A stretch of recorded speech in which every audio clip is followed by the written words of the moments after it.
Anya, welcome to Millionaire University. I love your background. I'm so intrigued by the type of business that you've built. You have a really extensive background and or knowledge in your field. And so thanks for coming on and being willing to share with us your story today and give us some insight into your entrepreneurship journey. Yeah, nice meeting you. And this is Anya Cheng from Silicon Valley. Before starting a company, I help you Meta's Facebook shopping. I was eBay as a head of product, help them to build out new business in the US and also new market in Latin America, Africa, Asia. And as a senior director at McDonald's, help them to build out food delivery business globally when Uber Eats just started and help Target to build its tech office here in the Bay Area. I'm excited to share a little bit more about my startup journey. I started 3 years ago of an AI company called Taelor. Okay, I'm so intrigued by that. Sounds like a really, you've kind of built up a good, expansive knowledge base to be able to put you in the position that you were. So, what was your shift from entrepreneurship or into entrepreneurship from corporate America and working in such high level companies? What kind of intrigued you to start something of your own?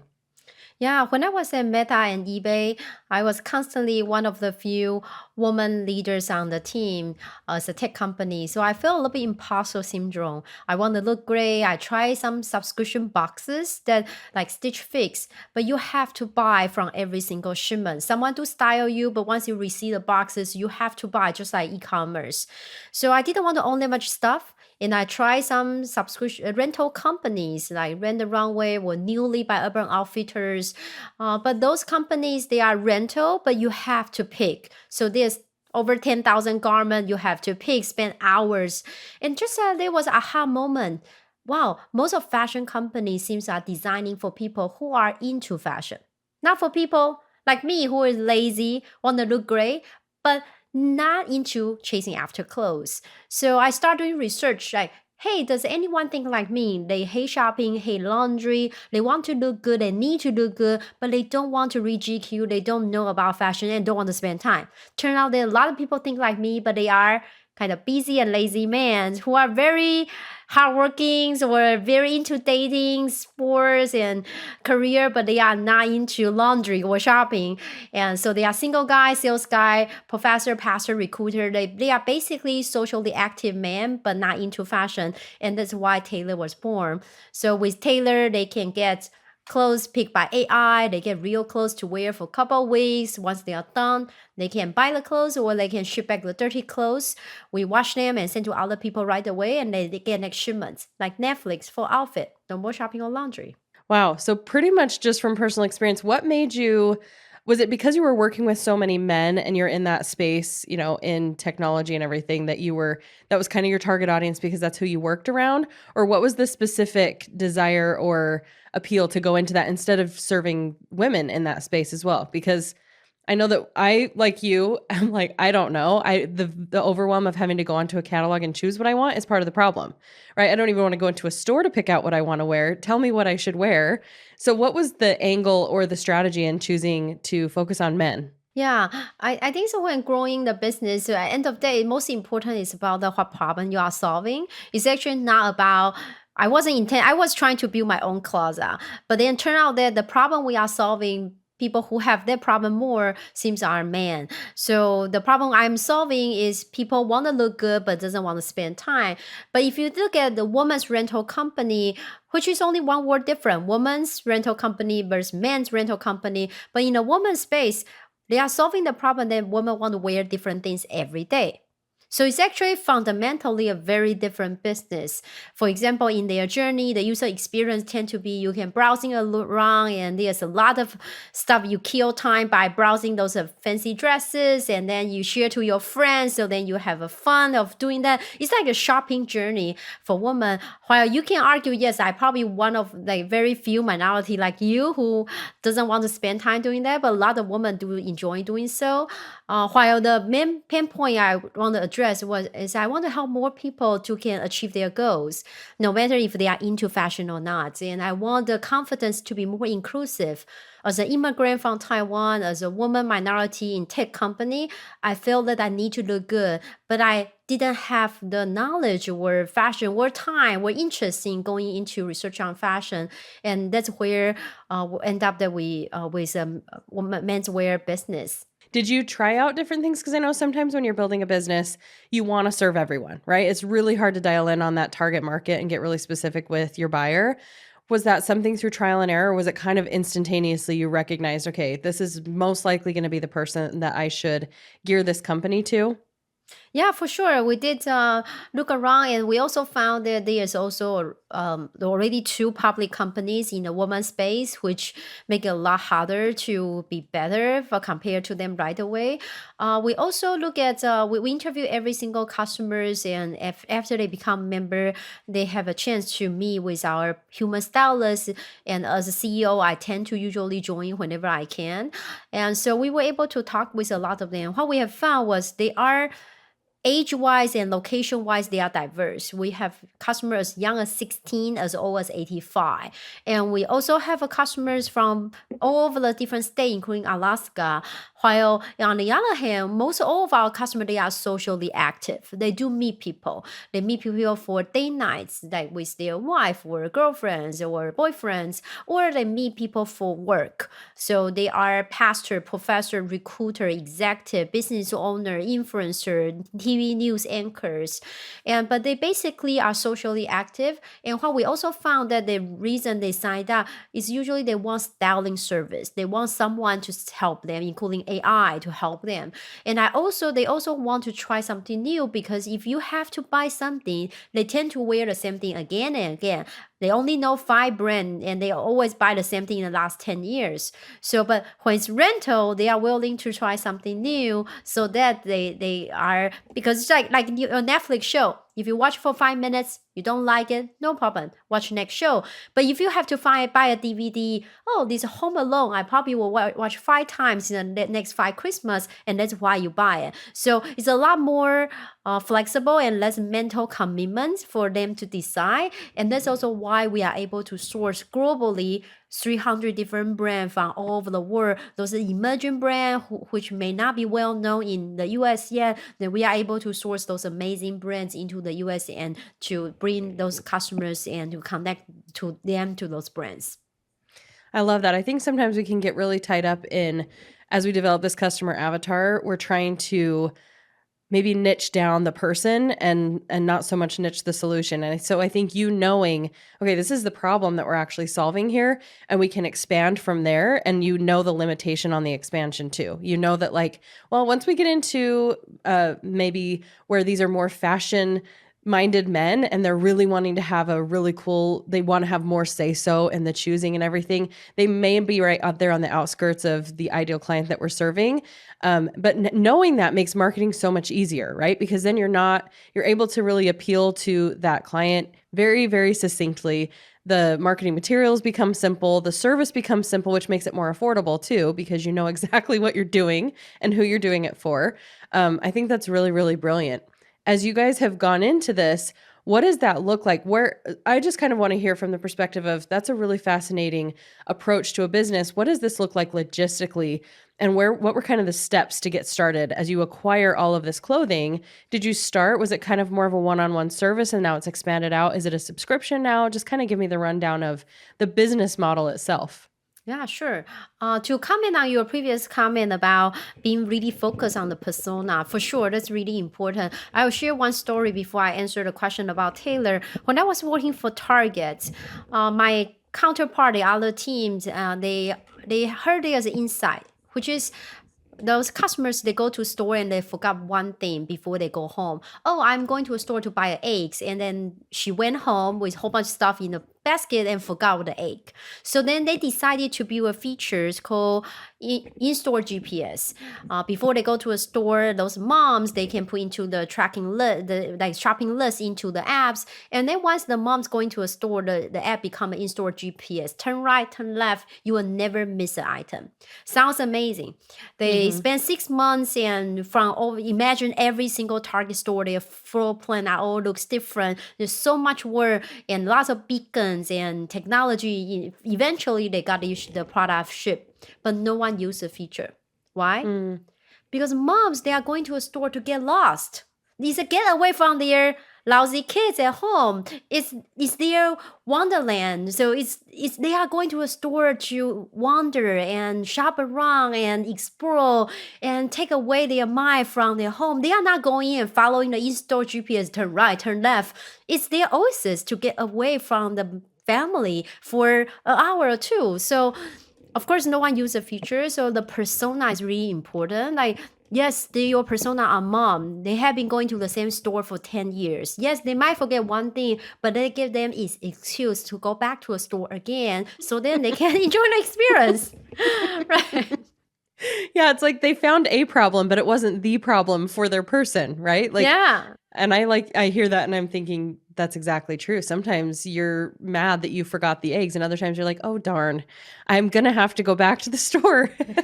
There's women I know who love just shopping and then having things they can go return, because then when they return, they can shop again. And so I Exactly. think when you know the person and you really do understand their cycles and the way they're thinking, I think that's so brilliant and good awareness. If they do go to get lost, they don't want navigation. It's their happy place. Don't ruin it for me.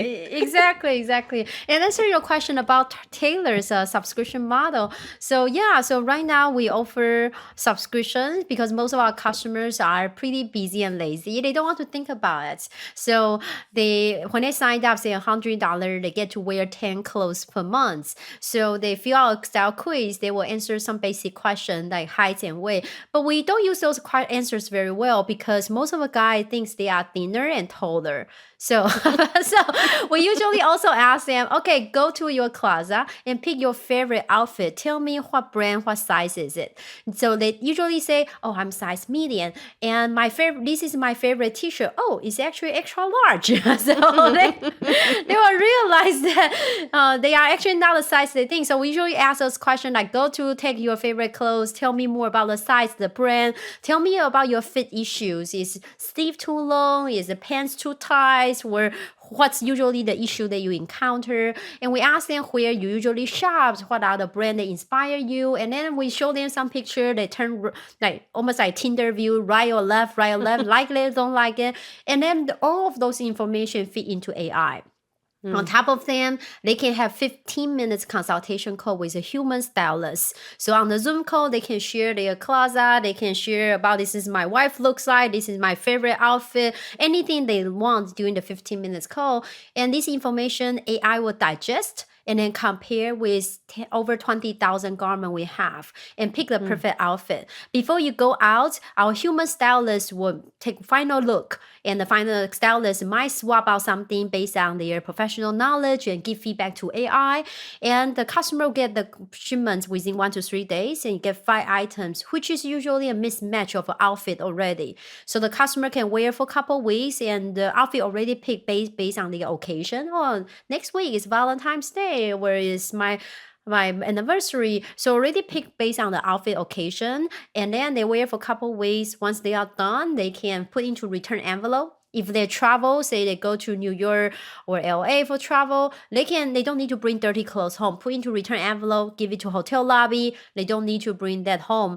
And so then by the time they get home, they probably already have the next shipments there waiting for them. So no more shopping or laundry for them.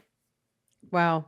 Yep, that sounds like a dream, especially for a man who doesn't want to pick out clothes and also wants to have some variety, right? Because I think knowing that it's maybe not of value in that it's an interest and it's fun, but it's still important to them. And so you're able to solve and meet the need without necessarily and it's the beauty of AI. It's the reason that we are developing the things that we are. We don't want to have to think about the things that aren't important to us, because then it frees up the space to do what we actually love and think about the things that we actually want to think about. So I love it. It's so brilliant. And I can't think of a single man in my life, or woman for that matter, that I know who wouldn't prefer to just have new clothes appear that they don't even have to wash. So really brilliant business model. Before I jump ahead, do you have anything else to say about that? Yeah, no, just on the other hand, actually behind the things, we are solving one of very, very important problem in the world, which is 30% of clothes in the world tend to go directly from factory to landfill. Mm, 10% of carbon emission in the world are from fast fashion alone. So wow. it's a crazy and very severe environmental issue. Why? Because they don't know what people are looking for. Imagine a brand in Italy. They may be amazing brand, but no one heard about them. When even if they sell to the US, it's through distributor, wholesalers, and middlemen, and eventually get on customers' hand, and customer feedback will never go back to them. As a result, they Mm, keep producing junk, and also for guy, they wear the same thing again and again, so they never consider new brands. So those amazing brands cannot find new customer.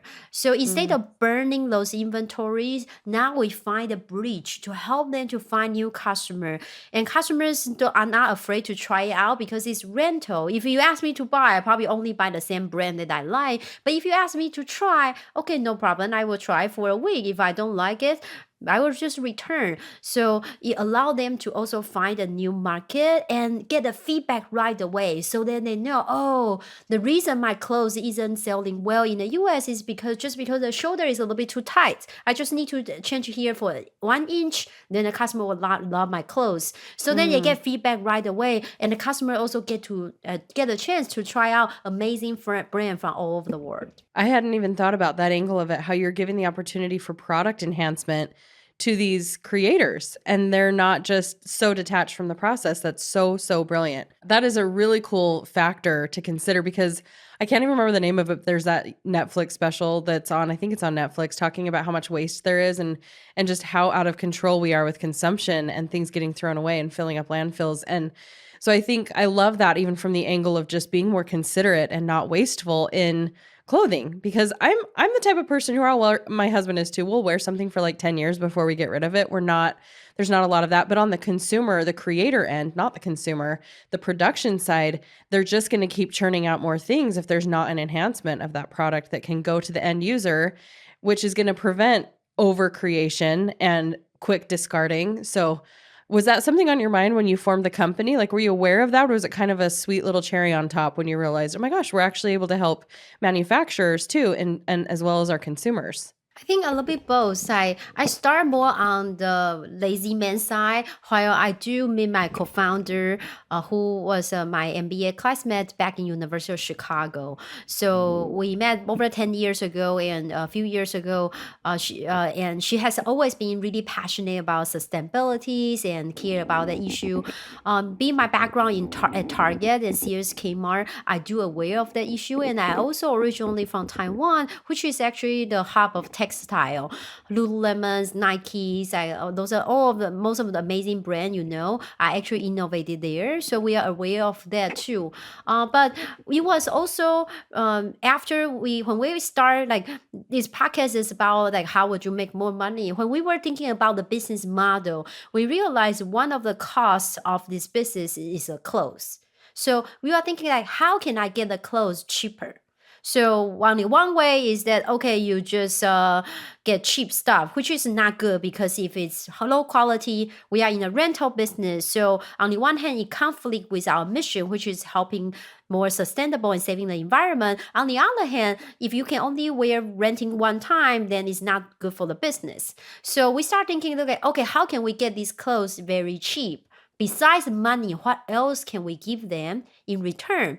So what we found was that for international brands or emerging brand in the US, they tend to really want customer feedback and they really want a new customer as well. So what we found was we can be a channel for them. We can provide the data back to them. They are actually care even more about the data because then at first, usually we sign a deal. We say, "Hey, why don't you give us an unsold inventory?" And very quickly, in a month, somehow they send us their latest collection or even the collections not even in the market yet. They say, "Hey, I'm thinking to launch this next year. I want to test it out." So then people can tell me their feedback.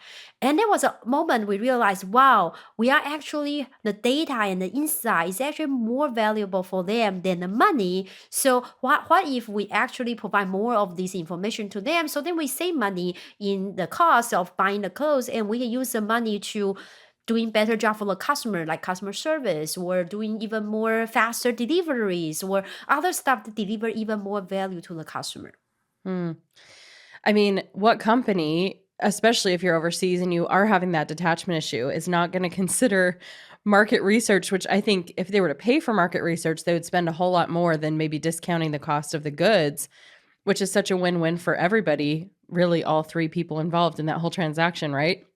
So that's brilliant. What do you suggest to someone who might be an entrepreneur? And because I'm hearing you talking, I'm like, wow, that's so cool. There's just all these layers of aha moments and awareness where you're discovering new problems.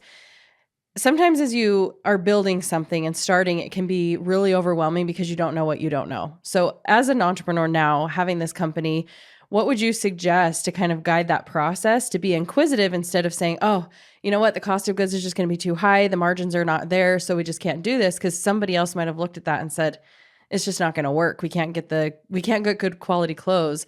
What kind of strategy or mindset shift needs to happen in order to look at things differently so that you can actually grow something? Yeah, I think so. First of all, go back to your math, right? So, what's the cost of producing this? And so, for example, we found that one of the costs will be serving those lazy men. They are buying the service, so we need stylists, but stylists could be expensive. So, what if we have AI to support a stylist, Mm. right? So, and then we found that okay, another cost is clothes. So, what if we provide insight or even technology? So, for example, today we have AI picking clothes, and we are not operating in Italy, for example. So for our clothing vendor, they can licensing our technologies, so we help them to technology improvement. And as you may know, most of the fashion brands, they are really good at making clothes, but they are horrible in digital. They are horrible in technology. They are very traditional company. And we are a company here based in Silicon Valley, and our background is building Facebook shopping. So we actually have this amazing technology that allow them to provide and help them to improve their own business overseas. So by being their strategic partner, now they are willing to give me more stuff, which is what they are good at, like their clothes, for example, with a very low cost or revenue share model. I don't need to buy anything upfront, but then we can do revenue share, so it's a win-win for both sides. Or for example, what we found was that the besides the revenue. So if you look at the equation, there's cost and there's revenue, right? You can either make more revenue or you can reduce the cost. And how to make more revenue? What we found was that, for example, we can the technology does value to a lot of companies. So now I can licensing technology out in other country, so then they can use this and then it become additional revenue stream for us. Or what we found was that hey, for getting more customer is important, but customer acquisition cost could be high. So what's a best way to get more customer in a cheaper cost? And we find that a lot of customers are using this cost for date night. So we went to partner with Coffee Meets Bagel, those dating companies, right? So it's a win-win for them again because they want people to look good. So then they feel like these dating sites are not full of ugly. Just like outfit is a really good, like look nice looking people. They're willing to date to them with them. And on the other side, then we offer the service for them. So again, finding the win-wins on how can I bring more value to someone who can also help me. Or for example, we found that schools like looking good can be really inclusive. Like as a student, you don't want those only rich kids look great during the interview. You want every student has a chance to get their dream job. So we partner with school. Now they can offer they can offer this service for their student, and then students can use it for the interview. Or company who want to promote inclusive. Like you also don't want in a company only executive, the boss looks great, while new hires they look sloppy, right? So you also can offer this to help people to be more inclusive. So we're always thinking about how can we create a win-win situation, like what you need, what we can offer, and I can also help you on. But we're tweaking a little bit. For example, the corporate deal, we provide a styling training webinar. So then instead of just the subscription, we now also help you doing like HR type of job, and so to help you to be able to provide this gift and a lot easier. Hmm. It's kind of just that you're having an opportunity mindset instead of lack, right? Because all the things you just listed out, there's an opportunity here for partnership, for collaboration, for more than just our problem to be solved. And the answers are there, but you have to find them by knowing the numbers and looking at them. And I think it's just business 101, right? You want your incoming to be higher than your outgoing. And so if that's not happening in a traditional sense, then what are some of the ways you can leverage other things. And I love that you even brought up you work in Silicon Valley, like you have the technological advantage. So somebody else trying to start a company like this, maybe with a similar angle, may not have that same skill set or exposure to be able to leverage, but they might have something else, right? Like they may have a really strong community of people already. They may have great influencer connections. And so I think if you can look at what you have and you can have that opportunity perspective, you're going to find ways to solve all the problems. And there will continue to be more that come up as you go, right? I'm sure this wasn't just a completely flawless business build. I'm sure it was like, okay, yeah, we solved that one. Now we still have this. Like there's more things that you keep getting creative about and innovating as you go. And I think just keeping that open mind and not trying to solve all those problems at once and knowing that that's part of the journey. That's part of the journey of building a profitable business.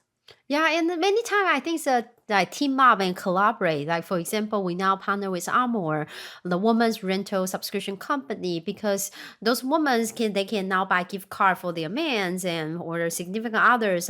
While the other side for our customers, they can also buy the gift card for their the other significant others too. So team up with others. Where for example, I like many times people tend to want to sell stuff to each other. So like for example, you might be an accountant. You were trying to find a company to hire you as an accountant, but you might find out that the best way is to team up with another lawyer because both of you are serving a company who needs similar service. So what if you refer the customer to each other? Now you have two people being your sales executive instead. And what if you also find someone who sell company for like whatever service they need, HR service, or they need company's IT service. Like you all sell very different things, but you are doing the same for the same target audience. So then you can team up. Like our example of we partner with dating sites, right? So they are guys who are we sell totally different things, but those are guys who need to look great for date night and we can help them. So what if you help each other?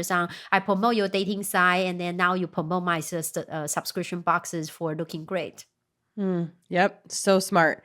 So what did this look like for you as you shifted from having this corporate job into building a company? Was this bootstrapped? You mentioned you had a business partner. Where did you even begin with? I know we've kind of talked about where it's gone, the process, but even the beginning, if somebody's hearing this and we're like, that's such a cool concept, did you need a lot of capital to get this going? Like, what did that kind of look like from building from the ground up? Yeah, when we started, we just went on Shopify and pay $10. We create a landing page. And the landing page say, if you're interested and join our wait list.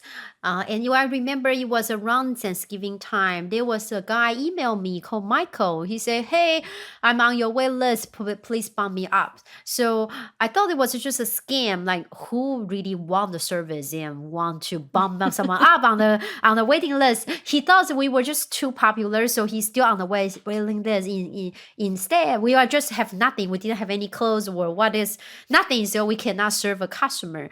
And so a few days before Christmas, he called me. And again, somehow he found me on LinkedIn. He added me and then he shows my phone number. So then he called me. And again, I thought like, who called me? This must be a scam. Who would want the service so badly? He's like, again, I'm Michael. I'm a real estate agent. I live in San Diego. I am on your wait list for a couple months. Like, when can you offer the service? I really like the blue shirts. I think I want to wear for a Christmas vacation.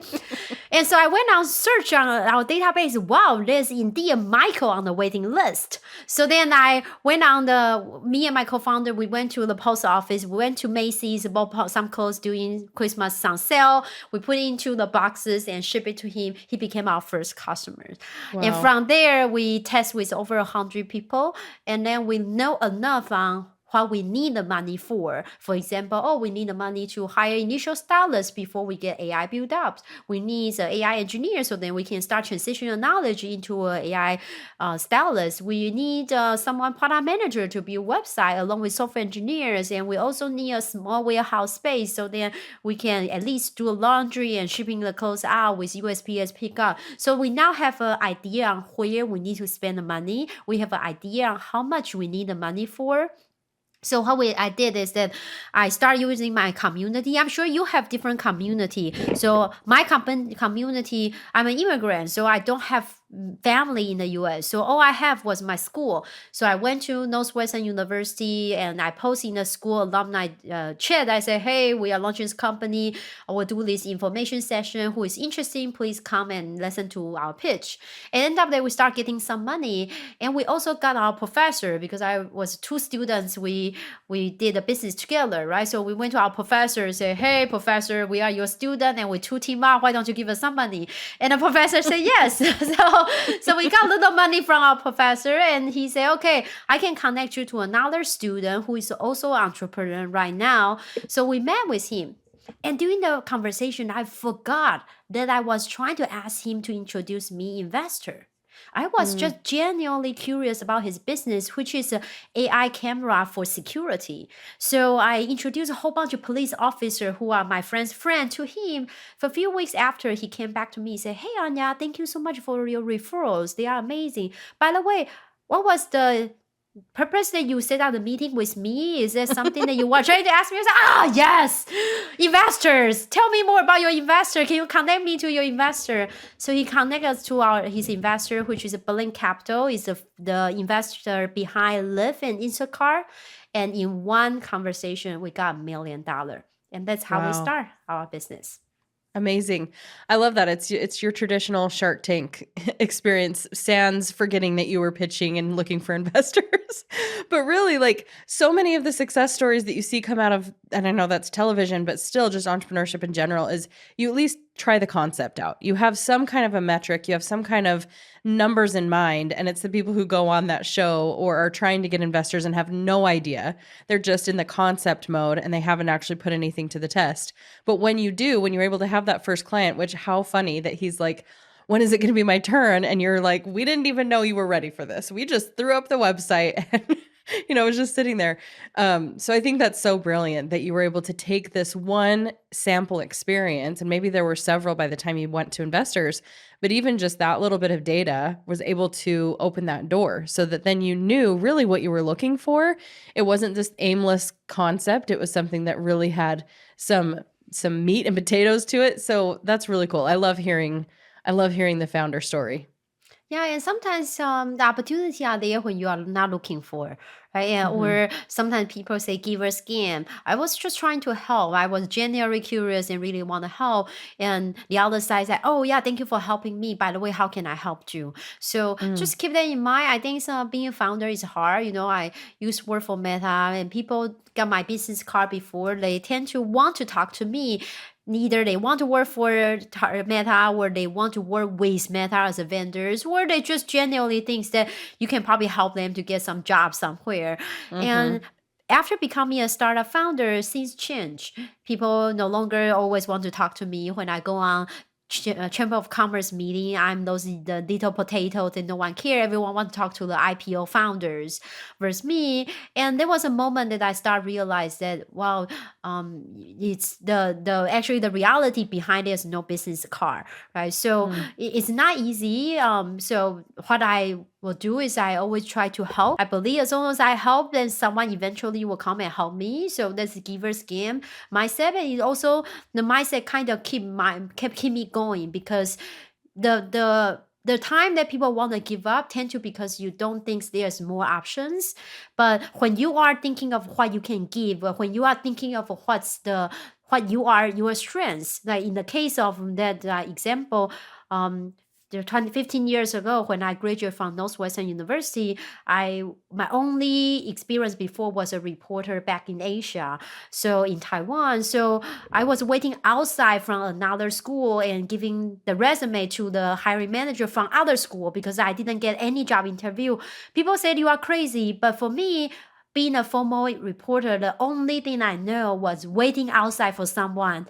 And when they came out, she gave them my microphone or now give them my resume. So I love your previous point on use your strengths. You Mhm. might feel like resources tight, but I'm sure you have superpower that no one else has. So when you Mhm. use your strengths, you will feel like, oh, there's one more thing you can try. And that's the one more thing you can try, keep you going, and eventually you will succeed. Mm. Yeah, and I love that you say, like, "What can I give? How can I contribute here?" Just in that instance of you having the meeting, and you forgetting yourself in the pursuit of how can I serve this person. And I think you've done that consistently across the building of this company, continue to pour in and find ways, how can we give back to our suppliers? How can we give back to other people in this space and enhance it overall? And at the end of the day, when you're doing that, you're making the end user experience even more positive and wonderful too, because instead of it being this echo chamber, you're not collaborating, you're not looking side to side, and you're so focused on your own your own aim and your own goals, you're actually able to open that up and facilitate this really awesome community that helps your business, their business, and then also the end user that you might share with this person. So I love that. I think it's an important thing to hear. We can talk all day about numbers and strategy. And I think there does need to be a level of just selflessness and service at every component of your business, not just serving your customer, but serving the people that you are, in a community with. And you're going to have so much joy as an entrepreneur in doing that than it being like every man for himself. I got to grab what I can grab and I can't give away my trade secrets. There's so much power in that collective mastermind and collaboration.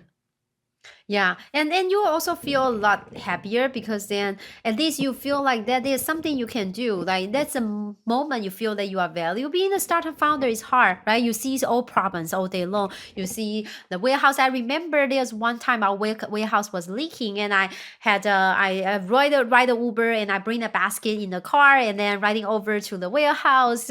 So and those things happen every day. Where 2 years ago we in the Bay Area wasn't best in security in terms of the safety. So someone broke into our warehouse at Christmas, New Year Eve, while everybody Mm. said 5, 4, 3, 2, 1, bomb. Actually, the alarm went off, and actually somebody went into a warehouse, and it's all full of the clothes. So there's nothing truly like valuable. If the whole night, the whole warehouse, we only lost one belt. And it's funny because it was a sample, and we were debating among ourselves, say, do we need to should we sell this belt? And some people, some of our colleagues say, no, I don't think anyone will like this belt. And while others say, no, I think it's great. And turn out the whole night, we only lost one belt in the break-in. So then we decided to sell that belt. But my point is that many times you only see problems because you're a startup founder, but by helping others, you'll feel great, and and you are collecting one little at a time of almost like your deposit of your network. So then, whenever you need it, I'm sure someone will help you. Yeah. I love that. Such a beautiful perspective and such a great case study to figure out if this belt is sellable. If it's the one thing that got stolen, we know this is probably a good product to sell. Oh, that's so funny. I would love to hear your take a little bit on AI because you're incorporating it into your company. And I love hearing these tangible use cases because I think initially it's introduced into our world and we're just like, what does this even mean? How do we use this? Tell me a little bit about that being incorporated in and how you were able to leverage that. Was it a pretty natural process? And have you found that it's made it possible for you to enhance employee relationships and being able to really focus on your mission instead of getting tied up in what would that have looked like without AI? Like what would that process be and what's been your experience integrating it into your business? Yeah. So for people who are not familiar with AI, I think so. You should know that why it suddenly become a thing. AI has been there forever. However, it become a thing like 2, 3 years ago because it become a lot cheaper to do it. And on the one hand, it surpass humans' knowledge. It's better or close to humans. On the other hand, it's a lot cheaper because now you have large language model like OpenAI, you call it LLMs. So those fundamental models really helped you almost like you now have to Shopify, so making website a lot easier than before. So with those two breakthrough, now you are able to actually have AI very easily. However, that also means that you need something that's defensible because it no longer your AI to become defensible. So what's defensible will be unique data. So maybe you are just a traditional manufacturer company. You don't have fancy stuff, but how you manufacture of the cycle time is actually something your unique know-how. Or maybe you are just a personal accountant, but you are experts in sport related company in certain area, and your unique know-how in how to do something for sport company in Virginia become your unique know-how that you can put into your AI. So for example, at Taelor, our unique know-how include we know customers' true preference. Why? When you are picking your Netflix show, You didn't look at the price, right? It's what you truly like. The same thing as our subscription boxes. You pay a monthly fee. So when you discuss with your AI or your stylist, say, I wanted this brand, this clothes, it's what you truly like. It's not because it's on discount. Or we also know the true quality of a garment after washes. Now no one else know it. Even the manufacturer, they don't know because they're after 10 batches of from different big factory to outsource to small factory. Even the brand doesn't know what's the quality, a real quality after washes of their clothes. And we know because we are rental company. So the clothes come back, we wash them and send to other people. We know which one is more sustainable with higher quality. We also have human stylists. Each stylist have their know-how. We work with 300 brands and they are designing the future, the trend 2 years from today. And AI only know the past, AI doesn't know the future. So we have all of those unique information together and we're putting on top of those large language model like OpenAI, ChatGPTs, or Elon Musk AI. So every time when the large language model grow, we grow, but we are always one step ahead because we have this unique module on top of them. So when you are building your AI, think about what's your unique data that no one else have. Wow. That's really helpful. I think the more we can be forward thinking about this, and I love that you bring that comparison in, like we need to be kind of that step ahead of it and leveraging it through the context of human experience and what your unique sauce is, right? That you bring to the table. But yeah, if you can combine your context and your lived experience with this AI and use it as an enhancement and not necessarily replacement, I think that's honestly where the genius lies. And I loved hearing too that you found this as another anchor point that you guys could, and are you actively doing this, leveraging the AI that you have developed to be able to share that and sell that to other companies that might be doing something similar or at least would find value in using the exact technology that you guys are using? Yeah, we are exploring because there are over 300 brands who are our supplier, and they constantly come to ask us, "Hey, this is amazing. Can I use it for my own website to help our customer to pick clothes instead of going through the Mm, traditional navigation bar? I want a sweater and reds and long sleeve. Now you can just ask, "Hey, this is my pictures. I just recently got this job in these companies, and what do you think I should buy from this website?"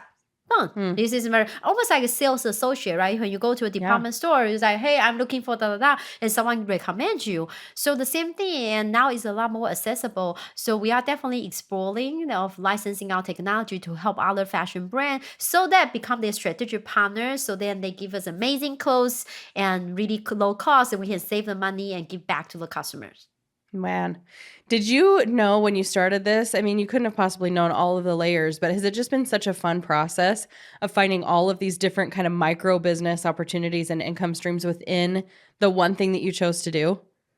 Yeah, it's definitely a fun process, but I can tell you, believe me or not, that every startup founder, their life is hard. So usually people only see amazing things. For example, a few months ago, I was thinking to posting pictures. There was a picture that I was on a business class and with a champagne, and I was trying to and then most of the people, if you see that picture, you would think that, oh, this you are, yeah, such a fun time of like being, now you are like your own boss and you got VC backed company, you grow 10 times year over year. But in fact, behind that picture was I went to New York, trying to find some amazing investor and supplier.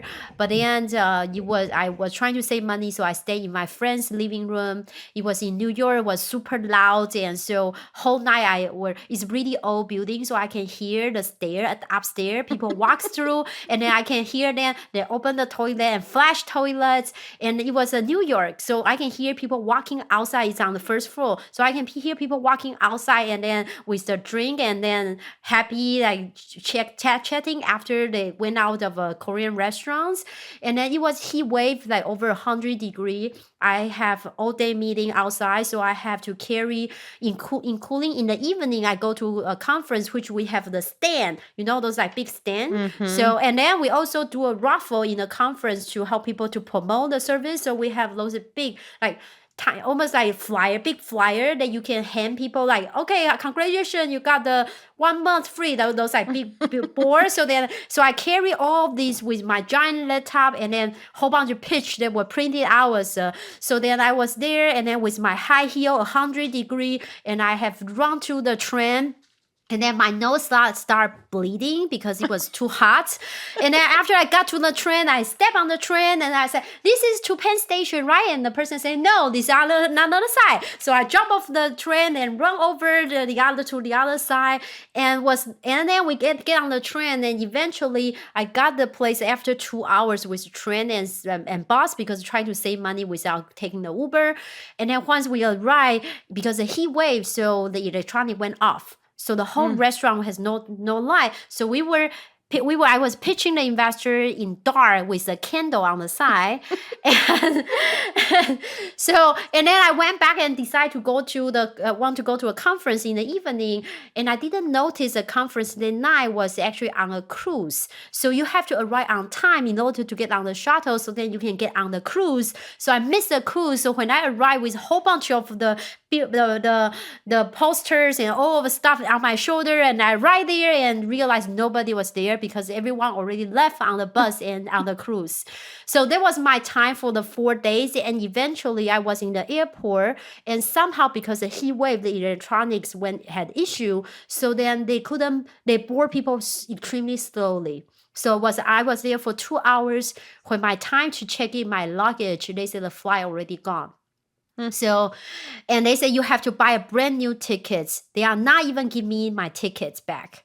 Wow. I was crying there. I say, I really have no money. I'm a startup founder and I have nowhere to stay. I was staying in my friend's apartment, and this was last night. I didn't tell them that I will be there. And eventually they say, okay, you can wait here tomorrow morning at 3-4 o'clock. So then you can try to stand by to get on the next flight, which is 6 o'clock in the morning. And eventually I was there, stand by for 2.5 hours. I was able to get on, and the last thing that left was one business class ticket. And that's why I was there. So you might only see that picture with that champagne, but in fact, I can tell you most of startup founder, that's the story behind. Wow. That is so important to hear. Thanks for that story, because I could see in such vivid detail all of it. And my heart goes out to you. And I think these are the things we need to know that do go into it can sound very glamorous, and you're very, very smart. And I love hearing all of the different layers of things that you've created in your company. And it also hasn't excused you from having to be in that founder mode of like, we've got to save money. We've got to be really intentional about this. You hear, oh yeah, I landed $1 million in venture capital. So that's it. All my problems are solved. And it's really just one more piece of such a huge journey. And there's going to be those highs and lows. So yeah, you might have ended on the high, but it's a 6 a.m. flight, right? With your glass of champagne where you just did all of that leading up to it. So yeah, good perspective to have when we want to glamorize entrepreneurship sometimes. Exactly. So don't feel bad if you feel like, oh my God, it's another hard day. Believe it or not, everyone's like that. They just don't say it because they are afraid. People say, oh, you are not killing it, then you're not great founders. That everyone is trying to brag about that. But in fact, I can tell you, everyone had hard time, and for almost every day. Like, life is hard and up and down, but it's a fun part of being an entrepreneur, you know? So you get the fun stuff while you get the hard stuff all at the same time. Mm-hmm. I love that. I think it's a beautiful way to end. With that being said, do you have any final thoughts that you want to leave? I know that we have even a little bit of a gift and an offer for our listeners when it comes to the product itself. And I think that anybody listening who falls within that demographic is probably really intrigued by what you do. So aside from that, do you have any final thoughts you want to leave with our listeners today? Yeah, if you also want to look great and save on time and save the environment, check out Taelor.style. That's Taelor.style, Taelor.style. You can use podcast25 coupon code to get 25% off first month, podcast 25, or you can use podcast gift to get 10% off gift card. So send someone you love amazing gift, which is saving time and make them stylish. I love it. Thank you so much, Anya. This was such a fun conversation. Thanks for giving us the whole insight, the nitty gritty and all the perks and everything that goes along with it. It's been really cool to hear. Thank you so much. This is Anya Cheng from Taelor.style. Thank you.